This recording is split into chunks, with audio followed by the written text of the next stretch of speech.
Alright, here am I again, Albularyong Mekaniko at your service. Ang unit na paghahimulsuhan natin ngayon, Honda Accord Automatic Transmission Jerking issue. Kung isa po kayo sa mga may suliranin tulad nito, panoorin nyo lang ang bidyong ito hanggang sa dulo para malaman nyo rin kung ano lang ang dapat panghilabtan ninyo. At panawagan naman sa lahat ng mga vehicle owners dyan, pagka ganito na ang gihambin nga balatian sa inyong sasakyan, much better idaan nyo muna sa tag-antag sa pagsasakali na tumama at matsambahan. Sigurado po ako na hapit ang tanan og karon ako anang sugdan ang storytelling kung walay padulungan.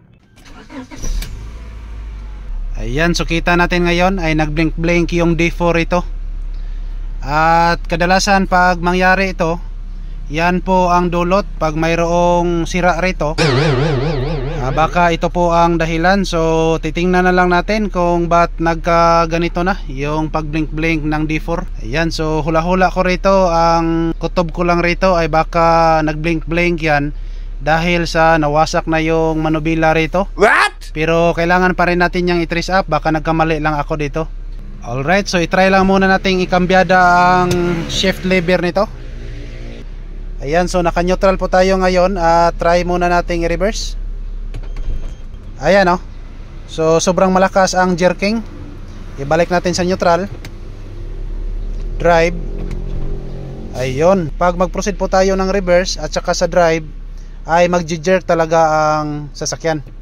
Kumbaga mayroong kalampag, ang tawag nito, yung lamba-lamba ng transmission ang nangyayari rito. I-try lang muna nating tingnan sa ating X-ray machine kung ano ang dahilan ba't nag-blink-blink po ito. Ayan, so nang naitingnan na natin sa ating X-ray machine, ay naka-indicate po dito yung automatic transmission ay not equipped. So ito po ang mahirap kasi hula-hula na naman ang ating gagamitin rito at patuloy pa rin pag-blink-blink ng D4 rito sa panel board. Dahil sa wala na tayong nakikita rito, so literal na tagna-tagna ang ating gagamitin. So ang ginawa ko lang rito ay pinalabas ko muna yung battery para walang magharang-harang dito. Yan, so haplos na kay dulas. Klarong-klaro po na mayroong 6 na solenoid po dito. Isa, dalawa, at mayroong dalawa doon sa dulo at dito naman sa itaas. At pagkatapos nun, i-try lang muna nating i-check up one on one. Pero bago pa po tayo magpunta sa mismong solenoid, tingnan lang muna natin ang sakit kasi yan po ang pinaka-basic na problema pag ganitong sintoma. So ngayon tingnan natin. Ayan o. So kita natin mga kalbularyo na ang sakit dito ay malutong na. Yan o. So hindi talaga natin maiwasan na makrack yung sakit dito dulot sa sobrang init ng makina. At siyempre lahat ng bagay ay mayroon talagang lifespan. At kita naman natin ngayon na ang sakit rito ay kinalawang na rin sa loob. So isa po ito sa mga suspect na magkakaroon ng jerking. At i-trace up pa rin natin dito sa iba. Ayan o, so kahit hindi pa natin to naigalaw ay wala na ring lock rito. So ibig sabihin ay ginalaw na pala ito ng ibang manghuhula. Ayan. At dito naman. At kita rin natin dito na wasak rin din ang sakit.